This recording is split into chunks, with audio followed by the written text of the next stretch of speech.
Bonjour, chers étudiants de la première année de l'Université virtuelle du Sénégal.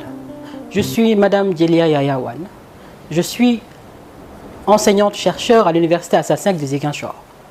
Je suis également la chef du département des sciences juridiques. Et en ce qui concerne le cours d'institution judiciaire, je suis la responsable de cette formation. Ce cours constitue l'un des cours les plus importants de la première année.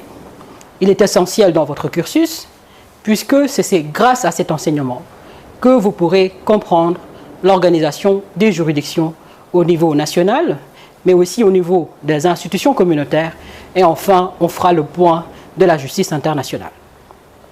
Je disais donc que c'est un cours important, raison pour laquelle il y a certains prérequis, et aussi un objectif général qui est poursuivi dans le cadre de ce cours. Pour ce qui est des prérequis, on attendra de l'étudiant qu'il ait suivi le cours d'introduction à l'étude du droit, également enseignant en première année de droit. Il faut aussi qu'il ait une bonne maîtrise de la langue française, c'est capital.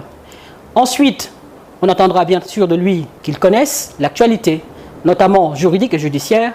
Et puis, pour le plan simplement matériel, il faudra que l'étudiant soit muni du lexique des termes juridiques, qui constitue donc un ouvrage qui va vous permettre de pouvoir définir les notions essentielles de cette matière. Pour ce qui est de l'objectif général de la matière, on attendra de l'étudiant qu'il puisse, au terme de cet enseignement, comprendre et connaître la composition, mais aussi l'organisation des juridictions nationales, communautaires, mais aussi internationales. Pour ce qui est de la présentation du cours en tant que tel, je dirais que ce cours il est divisé en 3 séquences principales. Dans la première séquence, qui est intitulée « Introduction et exposé des grands principes de l'organisation judiciaire au Sénégal », l'étudiant pourra, grâce à cet apprentissage, connaître les principes et méthodes qui sont suivis dans la conception de la carte judiciaire au niveau national. Ce sont notamment des principes tels que la sédentarité de la justice, le principe de gratuité de la justice, mais aussi, en plus donc de comprendre ces principes-là, l'étudiant pourra également comprendre l'intérêt de la notion de justice dans la société. Et à cet effet, il pourra faire la distinction entre la notion de justice mais aussi celle de droit, puisqu'il y a souvent une confusion qui est entretenue entre ces deux notions. Cet enseignement donc lui permettra de discerner facilement donc les deux notions, comprendre chacune donc ce qu'elle signifie exactement.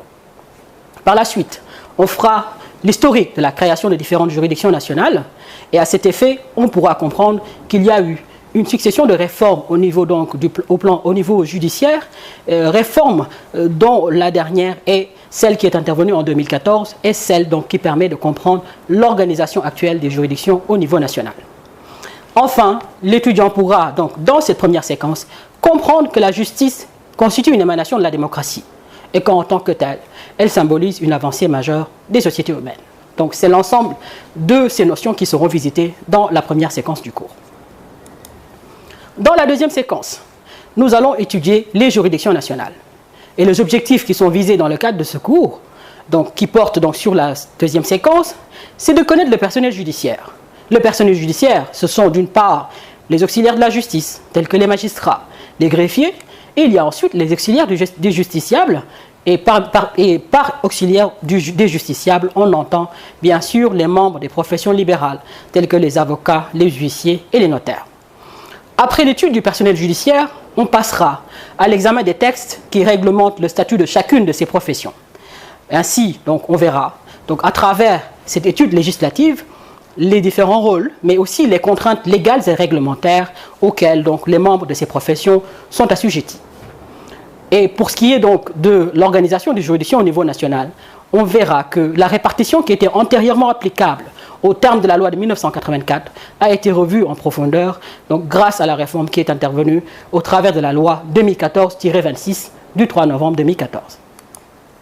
Dans la troisième et dernière séquence du cours, nous allons étudier la justice communautaire et la justice internationale. Donc, grâce à cette séquence, l'étudiant pourra identifier les organes communautaires.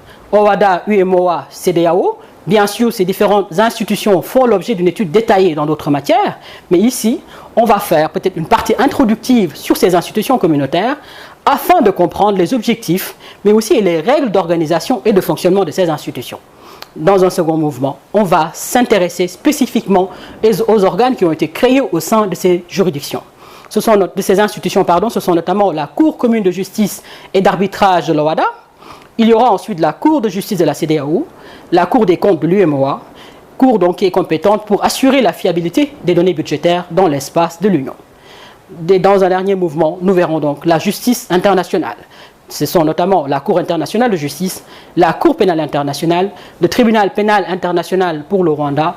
Donc forcément, on verra qu'il y a des organes qui ont été mis en place donc, de manière permanente pour rendre la justice au niveau international, mais il y a aussi des juridictions qu'on peut appeler des juridictions ad hoc. Voilà donc l'économie du cours d'institutions judiciaires. Et bien sûr, en ce qui concerne les consignes de travail, on attendra de l'étudiant qu'il ait bien sûr une machine, qu'il puisse disposer du lexique des termes juridiques, qu'il puisse également bien lire des séquences du cours, qu'il fasse des exercices, les tests de connaissances, mais aussi des travaux dirigés. Également, l'étudiant doit pouvoir reproduire tous les exemples qui sont donnés dans le cours et à l'occasion, conseil purement pratique, il faudrait que ce dernier puisse se rendre auprès des juridictions. Ça lui permettra donc d'éprouver les notions qui sont étudiées dans le cadre du cours, mais aussi, grâce à ces différentes audiences des tribunaux, il pourra déjà commencer à se familiariser avec le monde de la justice. Voilà donc l'essentiel du cours d'institution judiciaire, sommairement présenté. Je suis donc à votre disposition.